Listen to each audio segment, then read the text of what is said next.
Dios les bendiga, amados. Amén. Damos gracias a Dios por una nueva oportunidad, ¿verdad? Amén. Sean todos bienvenidos.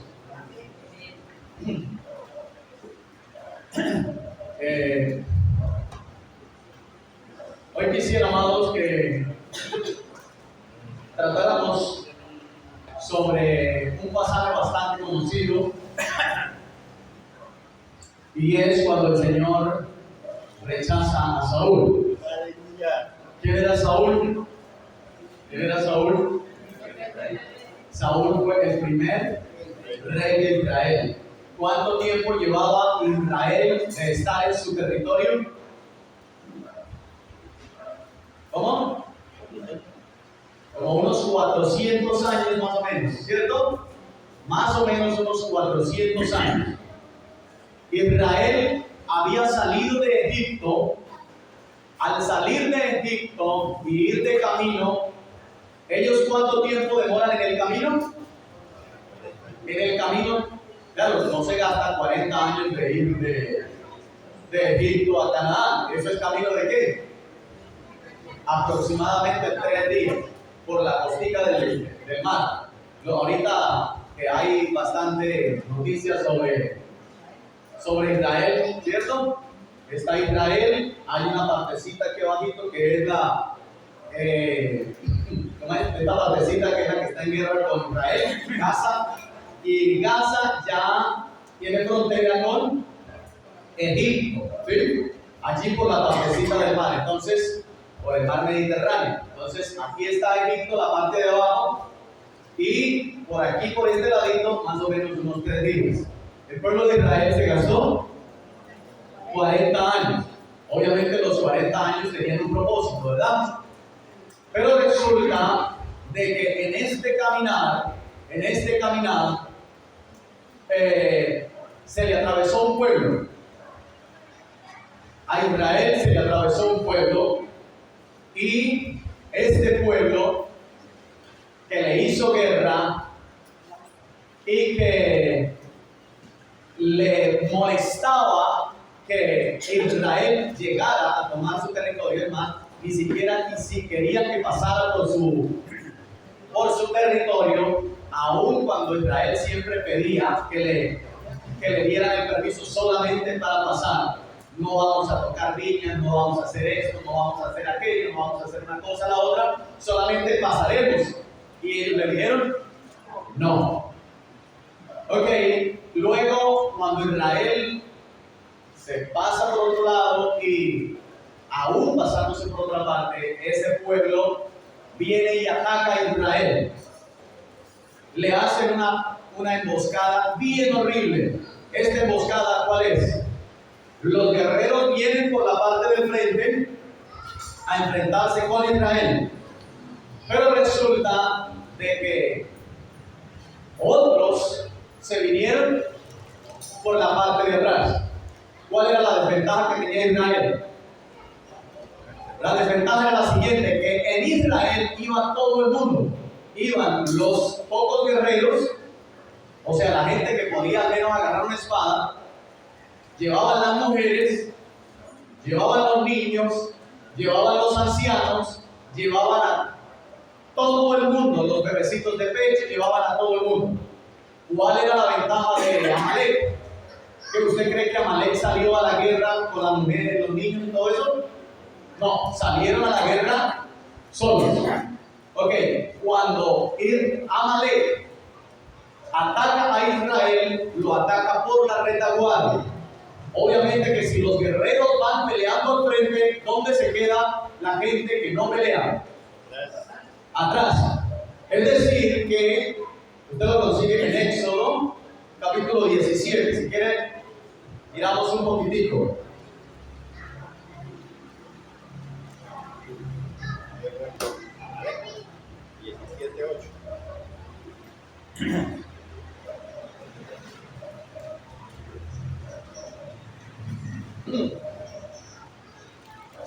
Dice así: entonces vino Amalek y peleó contra Israel en Refidim, versículo 8. 17:8, ahora en el 9. Y dijo Moisés a Josué: escoge los varones y sal a pelear contra Amalek.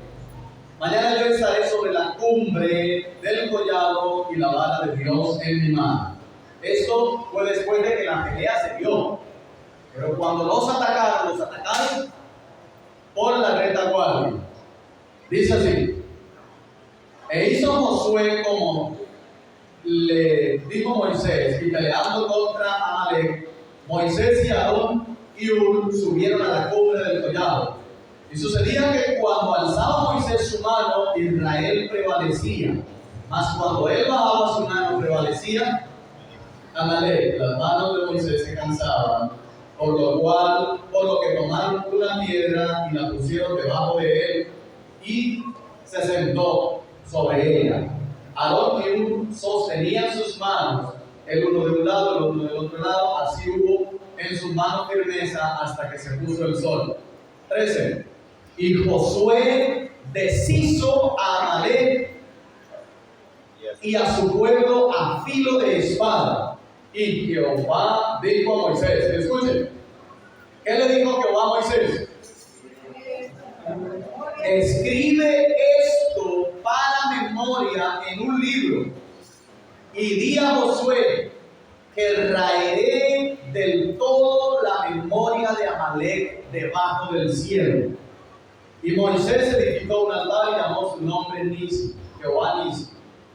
Y dijo: por cuanto la mano de Amalek se levantó contra Israel. ¿Contra quién se levantó Amalek? Contra el trono de Jehová. Y Jehová tendrá guerra con Amalek. ¿Qué me dice? De generación en generación. Ok, teniendo esto en cuenta, quiero que esto es el éxodo, ¿cierto? Esto es el éxodo. Hasta ahora Israel va caminando por el desierto, ¿verdad? Hasta ahora Israel va caminando por el desierto. Pero cuando ya ellos van a entrar, antes de que Moisés muera, antes de esto, él repite toda la ley a Moisés, ¿verdad? Perdón, Moisés repite toda la ley al pueblo. Vamos un momentico de Deuteronomios capítulo 25, 17 al 19.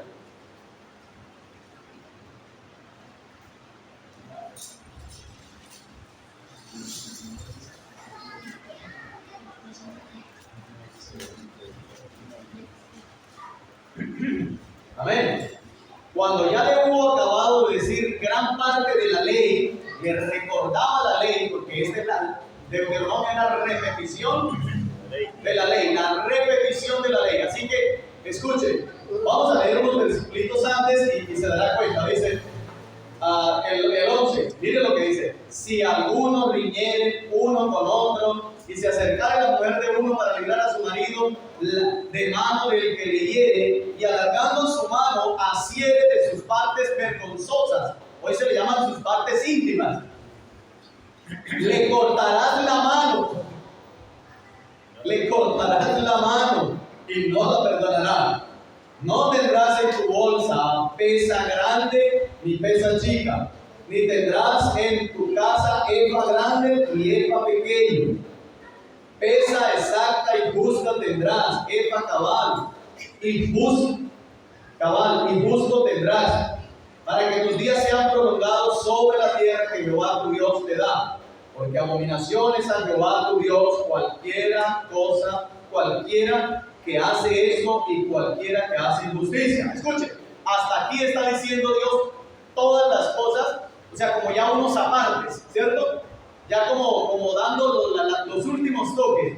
Ahora dice el 17: acuérdate de lo que hizo Amalek contigo en el camino. Escuche bien.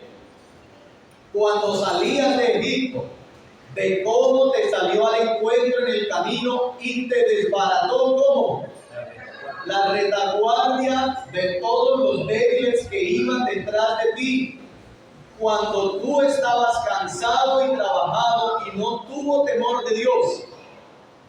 Por tanto, cuando Jehová tu Dios te dé descanso de todos tus enemigos, enemigos alrededor de la tierra que Jehová tu Dios te da por heredad para que la poseas, borrarás. ¿Cómo dice? Borrarás la memoria de Amalek de debajo del cielo. ¿Qué dice? No lo olvides. Escuche bien. Hoy día se genera un problema enorme porque el mundo está muy enfocado en la paz, en cosas acerca de la paz y todas las cosas, y eso es bueno, es bueno. Pero resulta de que con el pensamiento que la gente tiene ahora, quieren mirar hacia atrás y ponerle a Dios en la situación en la que nosotros nos encontramos o en el contexto en el que nosotros estamos hoy. Ok. No se acepta cuando Dios le da la orden ahí en el primer libro de Samuel. Vamos un momentito. Primer libro de Samuel. Les digo la verdad. La imagen que van a leer ahorita es una imagen nauseabunda. Es una imagen bastante terrible. Vamos a mirarla un momentito. Primero de Samuel, capítulo 15. Amén. Primero de Samuel, el capítulo 15, versículo 1 en adelante. ¿Cómo es que dicen algunas imágenes? No apto para qué? ¿Qué dicen? Para cardíacos. Esta es una imagen no apta para cardíacos, no apta para sensibles. Mucho más en este tiempo que hay gente que se considera bastante sensible. Escuchen bien lo que dice. Dice: después Samuel dijo a Saúl: Jehová me envió a que te ungiese por rey sobre su pueblo Israel. Ahora pues, está atento a las palabras de Jehová. Así ha dicho Jehová de los ejércitos: yo castigaré lo que hizo Amalek a Israel al oponerse en el camino. O escucha bien, aquí ya habían pasado 430 años aproximadamente desde el día en que Amalek le había salido al encuentro. Ya habían pasado el tiempo de los jueces de Israel.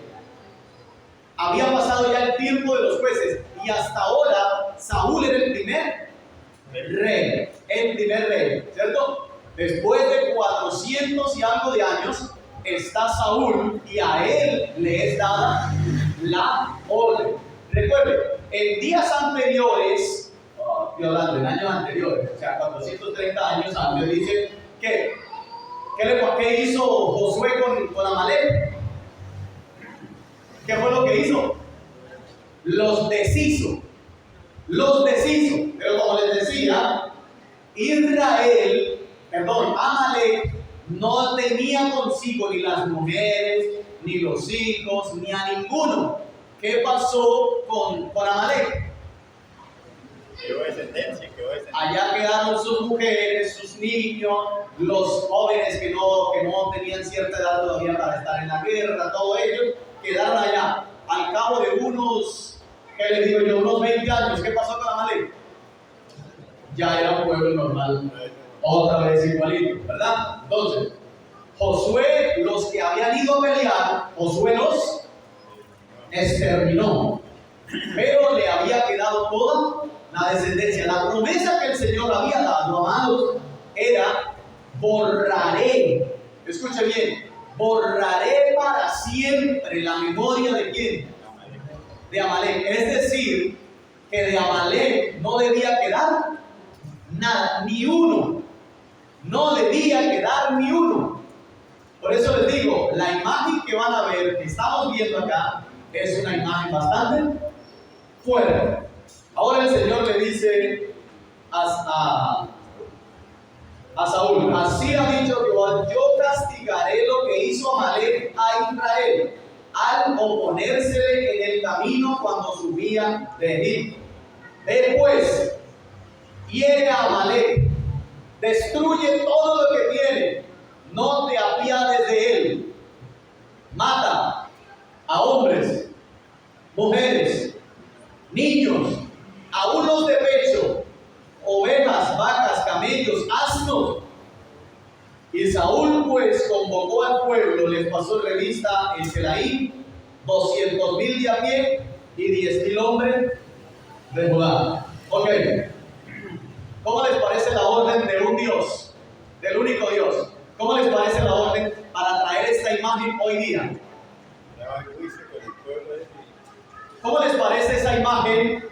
Dios mandando asesinar a un pueblo sin dejar mujeres, mata a los hombres, mata a las mujeres, mata a los niños, a los bebecitos de pecho, mátelos, mate las ovejas, mate las vacas, destruya, borre del mapa, borre la memoria de Amalek para siempre. Esa tarea se la acababa de dar a Saúl. Una tareita para Saúl.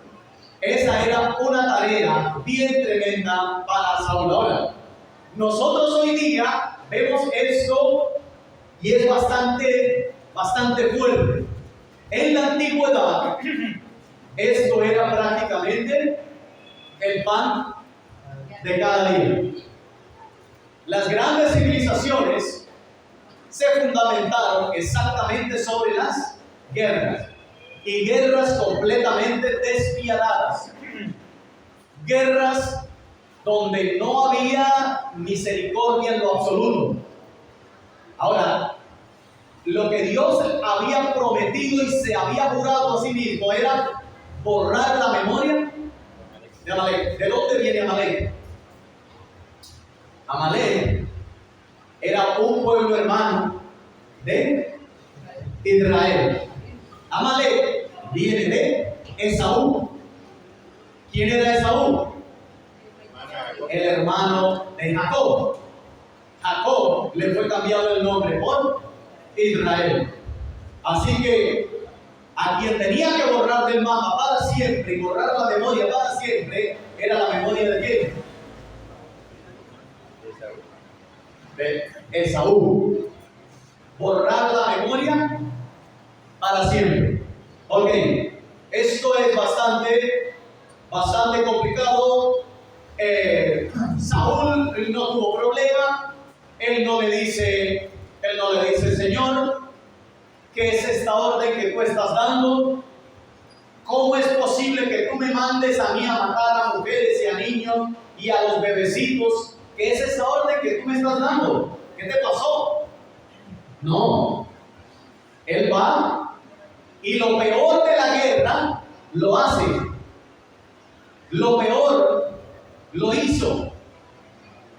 Pero cuando comenzó a mirar las ovejas, las vacas, las cosas bonitas que tenía Amalek, decidió perdonarles la vida. Ahora él dice que no fue él, que fue quién. El pueblo. Es que el pueblo le perdonó la vida a todo lo más hermoso que tenía Amalek. Y aparte de eso también pues tenemos un trofeo. ¿Y cuál es el trofeo? El rey. El rey lo traemos vivo. El rey acá. Ok. Entonces viene y se encuentra Saúl nuevamente con el profeta. Versículo 10. Y vino palabra de Jehová a Samuel diciendo: me pesa haber puesto por rey a Saúl, porque se ha vuelto de en pos de mí y no ha cumplido mis palabras. Se apesadumbró Samuel y clamó a Jehová toda aquella noche. Madrugó luego Samuel para ir a encontrar a Saúl por la mañana, y fue dado aviso a Samuel diciendo: Saúl ha venido a Carmel. Y aquí se levantó un monumento y dio la vuelta y pasó adelante y descendió a gritar. Vino pues Samuel a Saúl y Saúl le dijo: bendito seas tú de Jehová, yo he cumplido la palabra de Jehová. Samuel entonces le dijo: pues qué balido de ovejas y bramido de vacas es este que oigo con mis oídos. Y Saúl respondió: de Amalec los han traído, porque el pueblo perdonó lo mejor de las ovejas y de las vacas para sacrificarlas a Jehová tu Dios, pero lo demás lo destruimos. Entonces dijo Samuel a Saúl: déjame declararte lo que Jehová me ha dicho esta noche. Y él le respondió: dijo Samuel a Saúl: aunque eras pequeño en tus propios ojos, no has sido hecho jefe de las tribus de Israel, y Jehová te ha ungido por rey sobre Israel. Y Jehová te envió en misión y dijo: ve y destruye a los pecadores de Amalec y hazles guerra hasta que los acabes. ¿Por qué pues no has oído la voz de Jehová, sino que vuelto al botín has hecho lo malo ante los ojos de Jehová? Y Saúl respondió a Samuel: antes bien he obedecido la voz de Jehová y fui a la misión que Jehová me envió, y he traído a Agag, rey de Amalec, y he destruido a los amalecitas. Mas que el pueblo tomó del botín ovejas, vacas, las primicias del anatema para ofrecerlos en sacrificio a Jehová Dios en Gilgal. Y Samuel dijo: se complace Jehová tanto en holocaustos y víctimas como en que se obedezca la palabra de Jehová. Ciertamente el obedecer es mejor que los sacrificios y el prestar atención que la grosura de los carneros. Porque como pecado de adivinación es la rebelión, y como ídolos e idolatría la obstinación. Porque cuando tú desechaste la palabra de Jehová, Él también te ha desechado para que no seas rey. Entonces Saúl dijo a Samuel: yo he pecado, pues he quebrantado el mandamiento de Jehová y tus palabras, porque tenía el pueblo y consentí la voz de ellos. Perdona pues ahora mi pecado. Vuelve conmigo para que adore a Jehová. Y Samuel respondió a Saúl: no volveré contigo, porque desechaste la palabra de Jehová y Jehová te ha desechado para que no seas rey sobre Israel. Y volviéndose Samuel para irse, él se asió de la punta de su manto y este se rasgó. Entonces Samuel le dijo: Jehová ha rasgado hoy de ti el reino de Israel y lo ha dado a un prójimo tuyo mejor que tú. Ok, vamos a dejarlo hasta allí. Bueno, pasa lo siguiente, miren. Saúl le dice a Samuel: bueno, sí, yo he pecado y todo esto, perdóname, pero hónrame delante de los ancianos, delante del pueblo. No le vaya a decir que yo le pagué ni nada de esa cuestión. Vamos, hónreme delante de ellos, porque es que si usted se va, pues todo el pueblo sabe que cometí pecado y esto. Entonces usted acompáñeme, vamos y hónreme. Entonces Samuel fue con él. Y resulta de que cuando dice: y volvió Samuel tras Saúl y adoró Saúl a Jehová. Después dijo Samuel: traedme a Agag, rey de Amalec. Y Agag vino a él alegremente, y dijo a Agag: ciertamente ya pasó la amargura de la muerte. Y Samuel dijo: como tu espada dejó a las mujeres sin hijos, así tu madre será sin su hijo entre las mujeres. Entonces Samuel cortó en pedazos a Agag delante de Jehová en Gilgal. Y se fue luego Samuel a Ramá, y Saúl subió a su casa en Gaba de Saúl.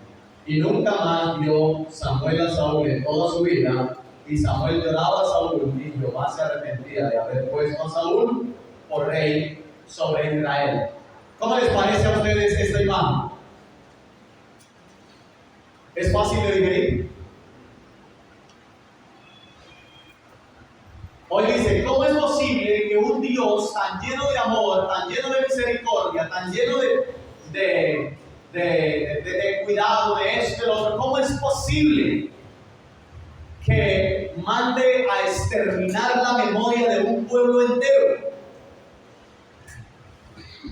El asunto, mis amados, es que algunos comienzan, para no aceptar esto que el Señor ha dicho, que una cosa era lo que Dios decía y otra cosa era lo que el hombre entendía. Es decir, que Dios nunca mandó a acabar con Amalek, lo cual es una mentira, porque era una promesa, era una ley que Dios les había entregado, incluso quedó escrito en la ley de Moisés. Quedó escrito que el pueblo tenía que acabar con Amalek. Ve y destruye a Amalek. Hoy día es bastante complicado y para tratar de entender un poco, lo que algunos hacen es comenzar a demonizar o comenzar a poner mal a una persona. Es decir, si hoy se ve que a una persona le pasa algo malo, entonces todo el mundo se conduele, ¿verdad? Todo el mundo, uy, qué cosa tan terrible le está pasando a este hombre.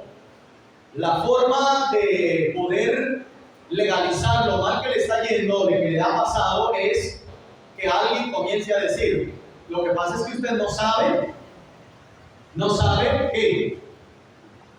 quién es él. Usted no sabe lo que él le hizo a tales personas en tal lado. El hombre es un asesino, el hombre es esto, el hombre es así, el hombre es allá, y aquellos que se han apiadado de este hombre comienzan a decir, pues, amados, basta con conocer lo que Amalek le hizo a Israel, un pueblo que estaba saliendo a pelear. Israel salía a pelear. Israel solamente hasta ese momento iba de camino. Israel iba de camino. Ok, cuando ellos van de camino, les salen, es decir, lo comienzan a destruir y comienzan a demoler a Israel. Pero cuando Israel se defiende y destruye a los que habían ahí, el Señor aún no quedó contento con esto, sino que dijo, contra mí es que se han levantado. Escuchen, el asunto no es lo que nosotros pensamos, sino que todo pecado y toda transgresión siempre, aunque en algunas ocasiones se comete contra una persona, si se comete contra una persona, se comete dos veces, contra la persona y contra quién más, y contra Dios. Así que si usted ofende a alguien, usted ha pecado contra su hermano y también contra el Señor. Si su hermano no está involucrado, entonces usted peca en una sola forma. Usted ha pecado solamente delante de Dios. Pero si hay alguien involucrado, el pecado se comete dos veces, porque está tocando a alguien, ¿verdad? Así que Amalek había tocado al pueblo que Dios hasta ahora estaba levantando. Dios hasta ahora estaba levantando a este pueblo. Hoy día hay muchísima gente que mira a un Israel natural y siempre lo mira con odio, lo mira con desprecio, por las atrocidades, por todas las cosas. Pero es que esto no es nuevo. Israel, escuche bien, Israel, toda su existencia, desde los tiempos bíblicos, ha tenido gente que lo ha odiado. Muy, pero muy pocos han sido los aliados del pueblo de Israel. Incluso hoy día, mucha gente, cuando ahorita en este tiempo Israel fue atacado, cuando Israel fue atacado, muchos no condenaron el acto de que, a ver, ¿qué estaba haciendo Israel? Yo estuve mirando un poco. Israel le pasa el agua potable a Gaza. Israel le pasa parte de la electricidad a Gaza, y también tiene un gasoducto que pasa de Israel hasta Gaza. Ahora, desde Gaza se levantaron estos hombres y vinieron y mataron a hombres, mujeres y niños. ¿Vieron las noticias? Ok. Esto no lo condenaron, pero cuando Israel se levanta y dice, ahora vamos a demoler a Amalek, iba a decir yo. No, a Gaza no, a Hamás, ¿verdad? Vamos a demoler a Hamás. Obviamente, la guerra trae sus terribles consecuencias y no son para nada, de ninguna manera son, ¿cómo puedo decir? ¿Cómo? No son defendibles, pues. Lo que está mal hecho, está mal hecho. El detalle ha sido que de donde Israel tiene un sistema que detecta, sigue la ruta de donde sale un misil, ¿sí? Entonces, el sistema que él tiene marca la ruta que lleva un misil, por tanto sabe desde dónde salió. Entonces, en menos de 5 minutos, cuando están activos, en menos de 5 minutos, la respuesta de Israel ya está justo en el momento de dónde salió el misil. Y obviamente que allí los que han enviado los misiles siempre están allí con un escudo humano.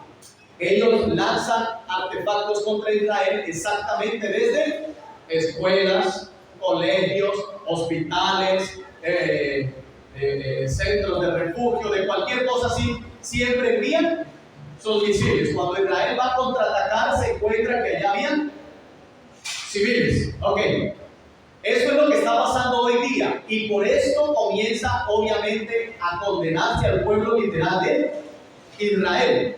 Yo con esto no estoy defendiendo lo que no se puede defender. Lo que estoy mirando o trayendo en esta noche es: Israel en sus alrededores siempre ha tenido enemigos. Escuchen bien, siempre ha tenido enemigos, siempre los ha tenido.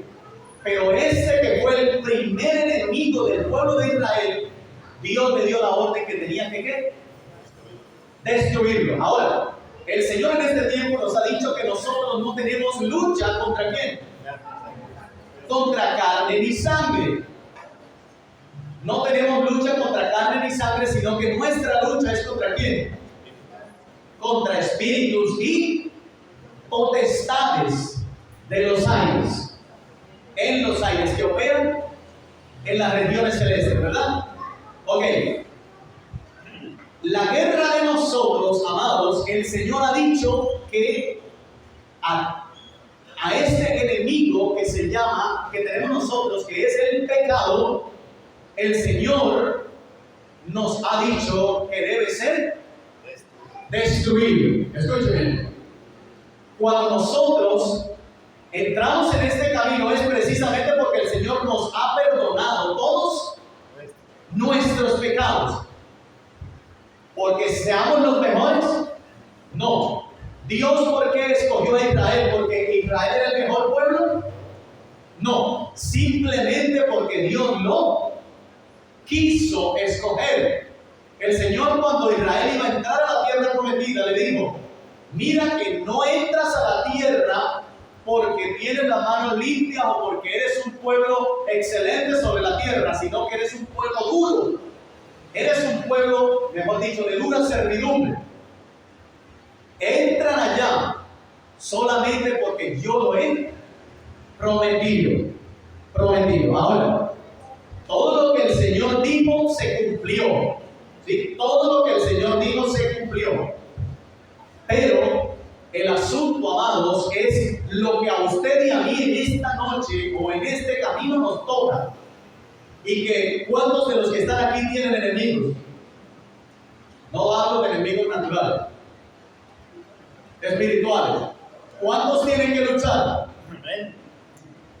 Yo pienso que cada uno de los que estamos aquí tenemos enemigos, que el Señor es el que sale delante de nosotros para pelear, pero que usted y yo tenemos que estar en la pelea. Ahora, el Señor perdonando nuestros pecados no es que nos haya quitado, la naturaleza pecaminosa, sino que dice la palabra que tenemos ahora la aspiración a una buena conciencia. Y el asunto, amados, para nosotros es que esta buena conciencia, o sea, Dios perdona nuestros pecados y nos permite que aspiremos a tener una buena conciencia. El apóstol Pablo, aunque tenía el Espíritu Santo dentro de sí, decía: en nada tengo mala conciencia. Es decir, que con ninguno he actuado de mala gana o no he procedido de cualquier manera. Entonces, lo que usted y yo debemos hacer en este tiempo, amados, es prestar atención cuál es el enemigo que el Señor ha mandado a derrotar. Cuando va Saúl a la guerra y trae al rey, yo le pregunto, ¿con qué objetivo podría un rey traer de la guerra cautivo a otro rey? ¿Con qué objetivo? ¿Para qué se trae una alianza? ¿Qué otra cosa podrían decir ustedes?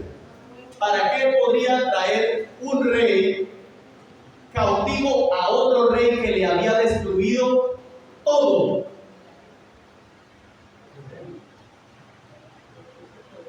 Para humillarlo. ¿Qué otra cosa? Ponerlo en vergüenza. ¿Qué otra cosa? Para mostrar su poder. El traer al rey era para demostrarle al mundo, demostrarle a los que estaban alrededor el poder que tenían. Era como un trofeo. Era un trofeo. Así que cuando este hombre sale, pienso que a Samuel se le pone la cara roja de una vez y dice la palabra que tomó una espada. Escuche bien, los sacerdotes empuñaban, los profetas empuñaban espadas. No.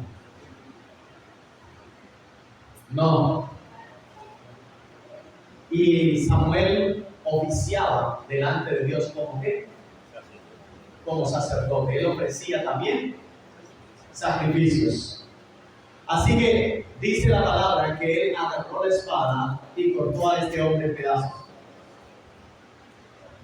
Y por eso les digo, la imagen es bastante terrible, pero escuchen la cosa. El que todo lo sabe, que es nuestro Dios, si lo ha dicho, así es y así debe ser.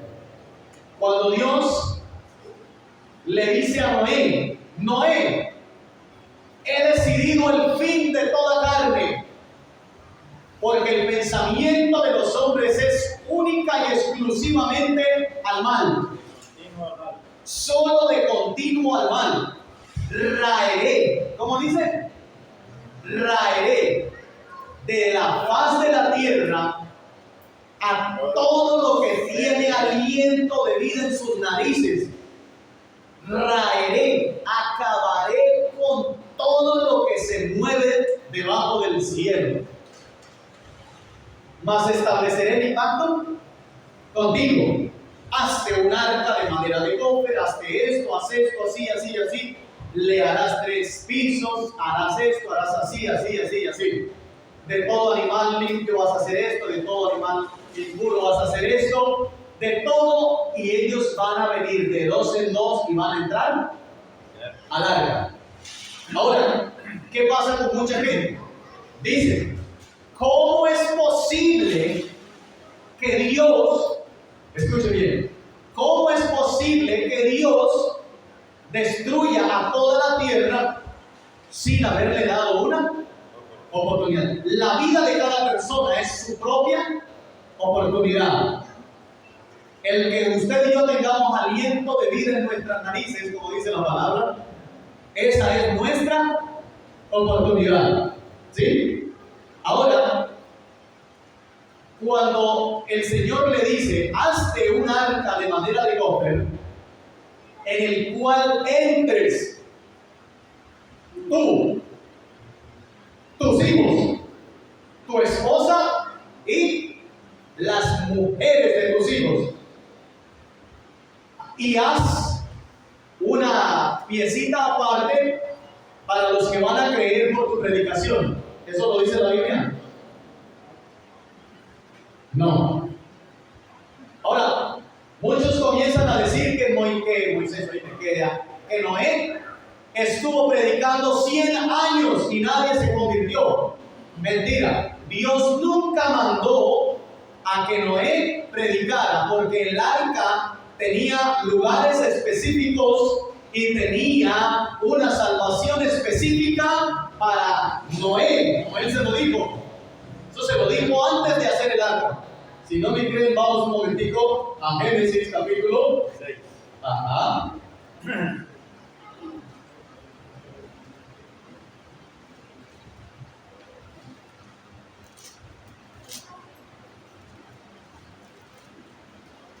Seis del 13 en adelante. Dice, dijo pues Dios a Noé, he decidido el fin de todo ser, porque la tierra está llena de violencia a causa de ellos, y he aquí que yo los destruiré con la tierra. Hazte un arca de madera de gofer, harás aposentos en el arca y la calafatearás con brea por dentro y por fuera. Y de esta manera la harás de 200 codos de longitud, de 300 codos la longitud del arca, de 50 codos su anchura y de 30 codos su altura. Una ventana harás en el al arca y la acabarás a un codo de elevación por la parte de arriba y pondrás la puerta del arca a su lado y le harás piso bajo, piso segundo, piso tercero. He aquí que yo traigo un diluvio de agua sobre la tierra para destruir, ¿qué? Toda carne en que haya espíritu de vida debajo del cielo. Todo lo que hay en la tierra morirá. Mas estableceré mi pacto contigo y entrarás en el arca tú, tus hijos, tu mujer, las mujeres de tus hijos contigo. ¿Y quién más? ¿Para quién más había oportunidad en el arca, amados? ¿Para quién más había oportunidad en el arca? Para nadie. Para los animales, claro. Pero aparte de los animales, de las personas, no había oportunidad para nadie más. El contrato era cerrado. Así de sencillo. El Señor le dice, voy a salvar de esta tierra a ti, a tus hijos, a tu mujer y a las mujeres de tus hijos. Son los que van a entrar y son los que se van a salvar. Dios nunca le dijo a Noé que anduviera predicando que venía un gran diluvio. Y hay muchos que se atreven a decir y se burlaban de Noé porque, ¡hey, loco! ¿Cuándo, de dónde sacaron esa mentira? ¿Cuándo Dios le dijo a Noé que predicara? Nunca. Jamás. Porque el arca tenía una parte específica donde iba a estar él, sus hijos, la mujer y las mujeres de sus hijos. Nunca mandó Dios. La orden de Dios era que iba a traer a quién? A todo, desde el animal, desde el hombre hasta el animal. Todo lo iba a acabar. Todo. Porque todo designio de los pensamientos de los hombres solamente era de continuo al mal. Entonces, ¿cómo es posible? Dicen muchos ahora. Entonces, para que cale bien la cuestión, comienzan a inventar que Noé andaba predicando y que muchos se burlaban de él y que él les predicaba que iba a venir un diluvio, que iba a llover, que esto y que lo otro, lo cual son meras conjeturas porque la palabra de Dios nunca lo aprueba. Ahora, allí en segunda carta de Pedro, capítulo 2.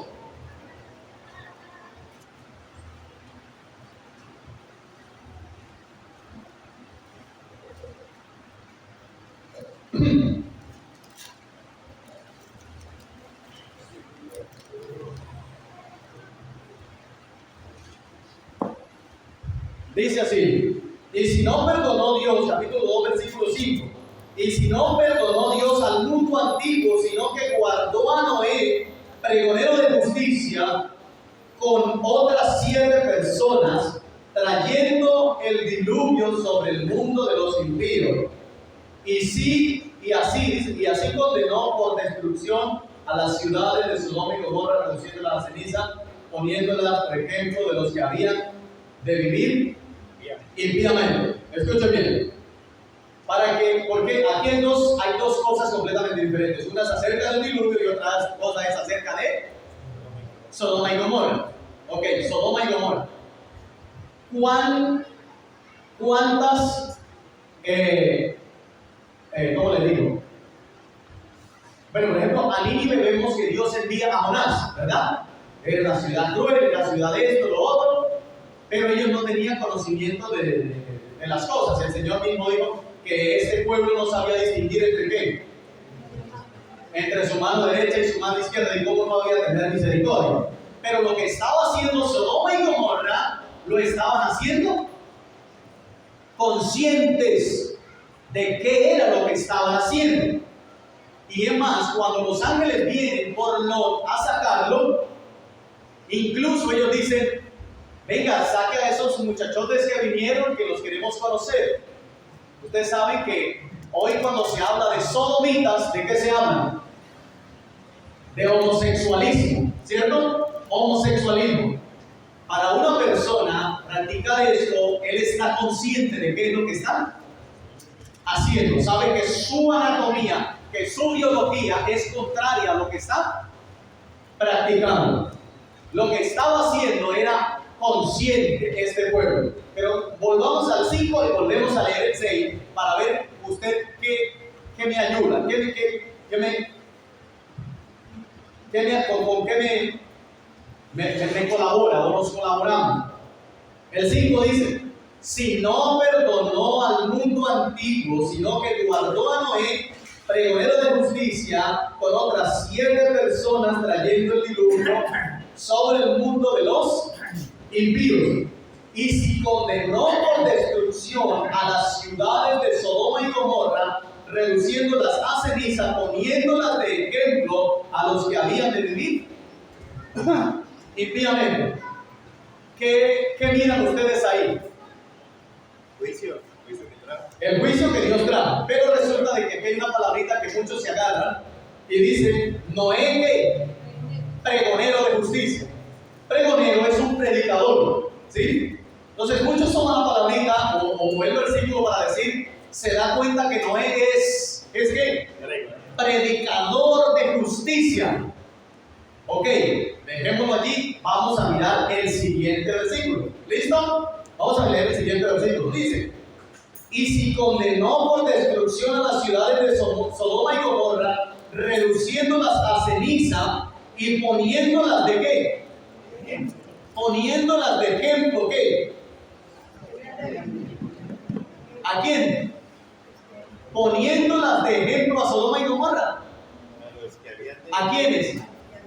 A los que habían de vivir impíamente, o sea, a los que después de la destrucción habían de vivir impíamente. Es decir, Noé pregona justicia, Noé pregona juicio, no antes del diluvio, por el diluvio, después, a los que habían de vivir después de él, había un conocimiento de que cuando el hombre se desencarrila, hay juicio de Dios. ¿Me hago entender? No está diciendo que Noé está predicando para que la gente se arrepienta. Él, de allí en adelante, porque la orden del Señor era que vendría el diluvio y acabaría con todo. Pero de ahí en adelante, Noé se convertiría en un pregonero de justicia. Es decir, de ahí en adelante, Noé sería un símbolo de justicia. Su fe. Yo le pregunto, Noé, o sea, el culpable fue Noé de la destrucción. Pero si la palabra del Señor dice que por la fe de Noé condenó al mundo, pues entonces el problema fue Noé. Porque dice, y por la fe, estamos hablando ahí en Hebreos capítulo 11, dice, por la fe Noé condenó al mundo. Por la fe Noé condenó al mundo. Escuchen, entonces el problema fue Noé. ¿Sí? No, Noé. Así Noé. El punto es que Noé le creyó a Dios. Halló gracia y le pudo creer. Halló gracia y le pudo creer. Para ver más o menos de qué estaba vestido Noé, cuál era el verdadero corazón de Noé. Miren lo que pasa tiempo después cuando se establece nuevamente en la tierra. ¿Qué hace?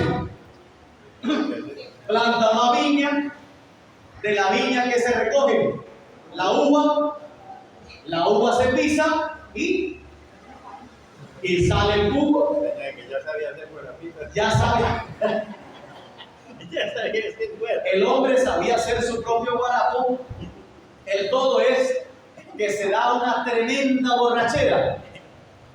El que había hallado gracia, el que había tenido fe, el que había condenado al mundo por su fe, ahora se está pegando una tremenda borrachera.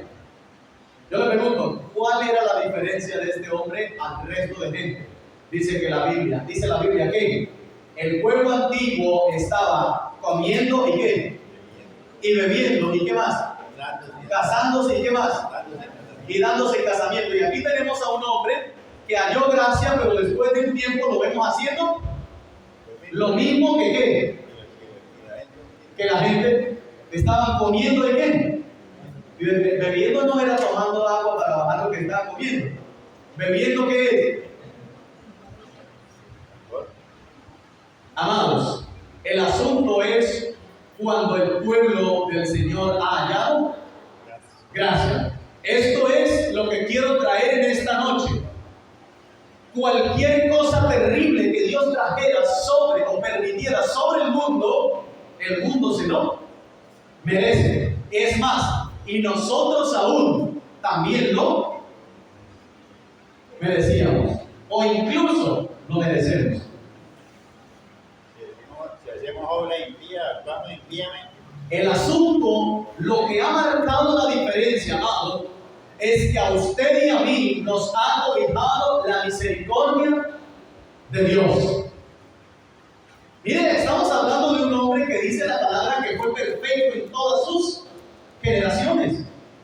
Y luego lo vemos replicando una o varias de las cosas por las cuales el mundo antiguo fue condenado. Fue condenado. Así que tenemos dos ejemplos y tres con Sodoma y Gomorra. El primero es Amalek, el segundo es Noé y el diluvio, y el tercero es, claro, no en ese orden, ¿no? Porque si miramos las cosas, pues tenemos que hablar de el diluvio, tenemos que hablar de Sodoma y Gomorra, y por último tenemos que hablar de Amalek, sino que hoy importamos primero lo que fue Amalek. Ok, Noé entonces se convierte en un pregonero de justicia, un símbolo de justicia, de que Dios no tomará por inocente a quien, al culpable. de que Dios sí ha dicho, destruye a Amalek, tú y yo tenemos que destruir a Amalek. Dios no nos ha dicho, coge al rey vivo. Él nos ha dicho que acábelo. Usted no tiene más amor que yo. Olvídese del cuento. No tenía más amor Saúl por Dios que él mismo. Dios le había dicho, mate las ovejas, las vacas, acabe con todo. Y él le dijo, pero ¿para qué lo vamos a matar si podemos sacrificársela a él mismo? Y le pareció mejor su idea que lo que Dios había ordenado. Así que, amados, hoy el Señor el Señor nos dice que el pueblo de Él siempre debe estar alerta en quién es su verdadero enemigo. Y hay algo que me preocupa en cuanto a los tiempos que se avecinan, amado, en cuanto a los tiempos que se acercan a nosotros y que se acercan de una manera vertiginosa, rápidamente, son los tiempos de gran tribulación, los tiempos de gran angustia. Y hay mucha gente que dice que van a pasar por la gran tribulación, otros dicen que no van a pasar por la gran tribulación, unos dicen que pasarán por la dificultad y que el Señor los va a guardar en la dificultad. Otros dicen que el Señor los va a levantar antes de la gran tribulación. Y el problema, amados, no es si pasamos o no pasamos. El asunto es de qué se trata la gran tribulación. Yo le pregunto una cosa.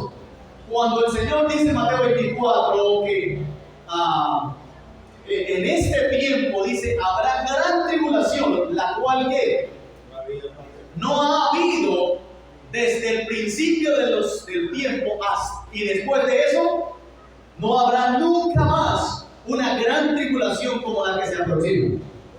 ¿De qué se trata? ¿Se tratará de violencia? ¿De qué se trata, mis amados? Hay mucha gente que está enfocada en decir, pues violencia. Pues si es violencia, pues nos morimos. ¿Y cuál es el problema? ¿Y cuál es el problema? Dígame, ¿qué le parece más difícil a usted? ¿Morirse con 10 personas al lado o morirse con 1 millón de personas al lado? Es lo mismo, igual se va a morir. Entonces, ¿cuál es la diferencia de morir como murieron mucha gente o esperar, pensar que la gran tribulación está por llegar y que lo terrible está por llegar? Amados, miren lo que enfoca el Señor Jesucristo en el capítulo 24 de Mateo. Cuando el Señor, ellos le preguntan, Señor, dinos cuándo serán estas cosas, qué señal habrá de tu venida, ¿qué puedes decir de esto? El Señor, la palabrita que enfoca es, miren que nadie os engañe. Escuche bien y grave esta palabrita. Miren que nadie lo engañe. Si viene violencia, porque el Señor enfoca es el engaño. Y no es palabra repetida en una sola oportunidad, sino que es una palabra que en el capítulo 24 se repite 2 o 3 veces. Miren que nadie los engañe. Si hay violencia, si muchos pastores están predicando que viene una gran violencia, ¿por qué el Señor no advierte de eso? Sino que la advertencia es, miren que nadie los engañe, porque la gran tribulación que se acerca para el pueblo de Dios, amados, es una paz absoluta que está por llegar. Cuando digan paz y seguridad, entonces, ¿qué pasa?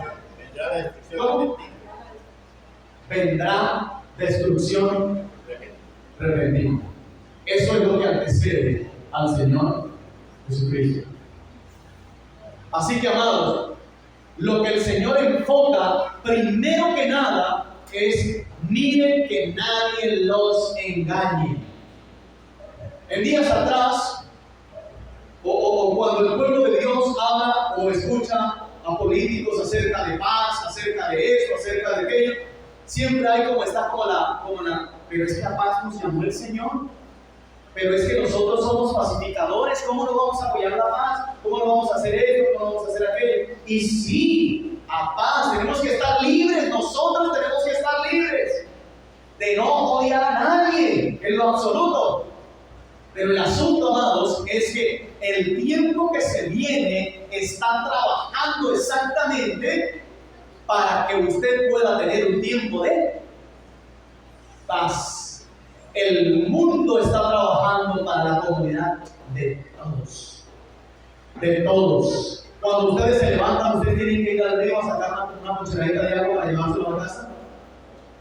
Usted solamente que abra el grifo y ahí está. Usted solamente necesita el switch, tata. Usted solamente necesita la conexión. Usted necesita solo esto, solo otro. Usted tiene un carro para movilizarse. Si está haciendo mucho calor, puede prender el aire acondicionado. Y el pueblo siempre está trabajando cada vez más en su propia comodidad. Y aparte de esto, el mundo entero está hablando de cuidemos el medio ambiente. ¿Eso es bueno o no es bueno? Claro que es bueno. Que no haya guerra, ¿eso es bueno o no es bueno? Es bueno.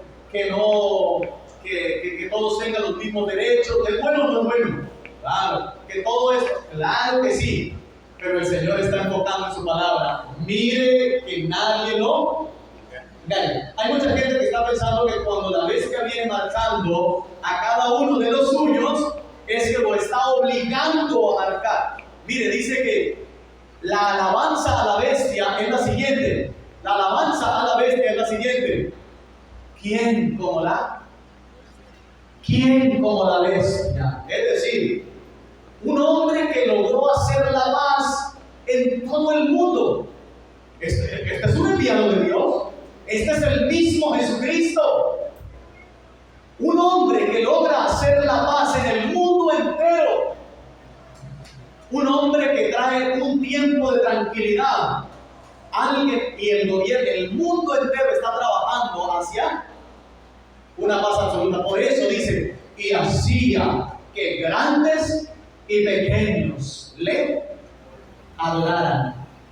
Amados, y el Señor está enfocando, miren que nadie los engañe. Yo no creo que venga un tiempo de terrible violencia. Viene un tiempo donde dice el apóstol Pablo que no se sufrirá la sana doctrina. No se sufrirá la sana doctrina. Al no estar sufriendo lo que era la sana doctrina, se sufre, amado. ¿Sabe por qué? Porque cuando usted tiene sus cosas que no están bien, el Señor le ataca y usted sufre. Yo sufro cuando yo tengo un problema. El Señor no me puede felicitar. Hay una canción que cantábamos aquí al principio que decía, Él es mi paz. Él ha roto todas mis cadenas. ¿Por qué usted y yo tenemos paz? Porque ha sido justificado. Justificados pues por la fe tenemos paz para con Dios. Justificados pues por la fe tenemos paz para con Dios. Así que el hecho de que usted y yo gocemos de paz no es, amado, paz para con Dios. Esta no es la paz que en muchas ocasiones se puede tener con el pueblo. Paz para con Dios, dice el Señor Jesucristo. Pero yo no he venido a traer paz. ¿A qué he venido? ¿A qué he venido? El Señor Jesucristo dice, yo no he venido a traer paz. He venido a traer guerra. He venido a traer enemistad entre el padre con el hijo, la nuera con la suegra, con el yerno, a todo. Paz no he traído. He venido a traer guerra. ¿Por qué el Señor enfoca que ha venido a traer guerra? Dice, si el mundo los conoce a ustedes, es porque no me ha conocido a mí. Pero todo aquel que a mí me conoce, el mundo lo aborrecerá. ¿Sabe por qué aborrece? Porque si el Señor dice, esto está mal, Él dice, esto está mal. A mí me preguntan a veces, ¿y usted qué dice acerca del homosexualismo? ¿Y qué te importa lo que yo piense? ¿Por qué no pensamos más bien en lo que diga la palabra de Dios? Lo que dice la palabra de Dios es lo que yo he creído. Pero no lo he creído por mí, lo creo porque el Señor lo ha dicho. Pero dime una cosa, ¿no es mejor que dos personas, o qué problema le ves tú que dos personas se quieran y que hagan esto y que sean del mismo sexo? Que hagan lo que quieran, ¿cuál es el problema? Ahora, que no pretenda decir que tiene paz con Dios infringiendo la misma palabra de Dios. Puede estar dos mujeres juntas, o dos hombres juntos, o tres, o cuatro, o lo que quieran. Claro que puede, no hay ningún problema. No hay ningún problema. Puede hacerlo perfectamente. Pero no comience a decir es que Dios me ama tal cual como yo soy. Es que Dios a mí me ama como yo soy. Amados, Dios no me ama como yo soy. Él me ama por lo que ha visto que yo puedo ser, o que yo voy a llegar a ser. Dios no me ama por lo que yo soy. Él me ha amado a mí porque me vio a través del Señor Jesucristo. Dios me vio a través de su Hijo Jesucristo y por eso me ha amado. Todo el que está en Cristo, a los que están en Cristo no hay condenación. No hay condenación para los que están en Cristo Jesús. Y si Cristo Jesús dijo que ni los borrachos, ni los adúlteros, ni los fornicarios, ni los que se echan con balones, ni esto, ni lo otro, ni aquí, ni allá, ninguno de ellos entra al reino de los cielos, ¿cómo es posible que yo crea que alguien tiene paz para con Dios cuando está infringiendo lo mismo que Dios ha dicho? Entonces el asunto no es lo que yo digo, el asunto es lo que Dios dice en su palabra. Así que, amados, el tiempo es que es difícil ahora conocer cuál es tu enemigo. Porque si no conocemos cuál es nuestro enemigo, él habitará con nosotros en nuestro propio territorio. Y no me refiero a personas, me refiero a la situación que yo tengo dentro de mí. Si yo sé que me encantan las fiestas, si yo sé que me encanta esto, que me encanta aquí, que me encanta allá, ese es un enemigo que yo tengo. Si hay un amigo literal que le encanta invitarme a las fiestas, entonces yo tengo que aprender a qué? A cortar, porque él me llevará a hacer lo que Dios me ha dicho que no haga. Por eso el Señor le decía a Israel: mira, cuando estés en tu territorio, no le darás tus hijos a las mujeres de allá, ni tampoco recibirás de sus hijas para tus hijos, porque este te llevará a hacer cosas que Jehová tu Dios te ha dicho que no hagas. Nuestro enemigo, a nuestro enemigo no se agarra como trofeo, a nuestro enemigo no se le perdona lo mejor que tiene, a nuestro enemigo hay que ¿qué? Destruirlo. Nuestro enemigo hay que destruirlo. ¿Y quieres saber cuál es su enemigo? El Señor lo dijo rápidamente en estas palabras: si alguno quiere seguir en pos de mí, niéguese. Niéguese a sí mismo. Entonces, ¿cuál es el enemigo? Sí mismo. Sí mismo. Así que mí mismo es mi enemigo. Así que usted tiene que entrar en enemistad con mí mismo, porque ese es su verdadero enemigo. Y el Señor le dijo claramente, Juan le dijo a sus discípulos: es necesario que Él crezca. ¿Y mí mismo qué le tiene que pasar a mí mismo? Mí mismo tiene que desaparecer. La cruz que se lleva no es, escuche bien, la cruz que se lleva, que el Señor Jesucristo dijo que tome su cruz y me siga, no es para cuando ya estemos cansaditos el Señor nos la quite y ya entramos al reino. El Señor Jesús fue ejemplo de cada uno de nosotros y Él llevó la cruz, ¿para qué? ¿Para qué llevó la cruz? Para morir en ella. Para morir en ella. Tú llevas la cruz porque la intención de Dios es que tú y yo moramos. Que perdamos nuestra vida por lograr alcanzar la de Él. Amén, amados. Todo aquel que quiera salvar su vida, la perderá. Pero todo aquel que pierda su vida por causa de Él, la hallará. O sea, hermano, que yo no tengo cómo realizar mis proyectos. O sea, que los anhelos que yo tengo no los puedo tener. No sé. El Señor solo dice que, a ver, si hablamos de perder la vida, ¿qué significa? Perder la vida, ¿qué significa? ¿Cómo? Perder el derecho, exactamente. No tener ninguna autoridad, pierde su vida. El que pierda su vida, es decir, el que entregue al Señor incluso todos aquellos proyectos que Él tiene. ¿Cómo? La voluntad, todo aquello que quisiera lograr, todo aquello que anhela. Simplemente pierdo mi vida, Señor. Dijo el apóstol Pablo. ¿Usted qué cree? ¿El apóstol Pablo perdió su vida? Antes de morir él había perdido su vida, ¿o no? El apóstol Pablo antes de morir ya había perdido la vida. Él le dijo, con Cristo estoy juntamente crucificado. Ya no vivo yo, ahora Cristo vive en mí. Un hombre que estando vivo había perdido la vida. Él sabía que ese era su propio enemigo. Él sabía que a su enemigo había que destruirlo. Ese enemigo tenía que ser destruido. Así que, amados, traigo a la memoria estas tres partes. Una, vamos a decirlo en orden.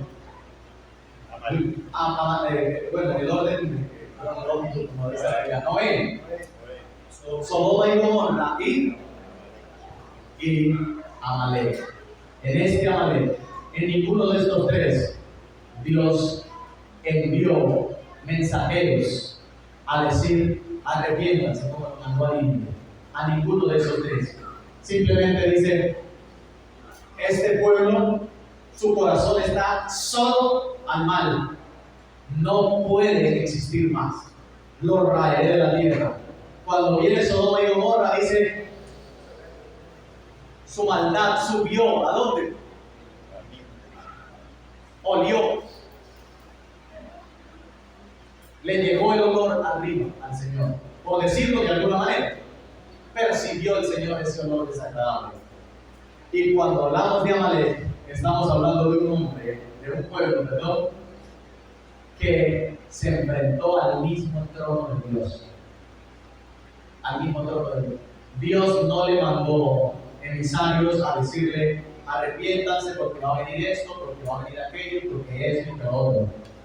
Estos pueblos se convierten en un ejemplo de que Dios trae juicio.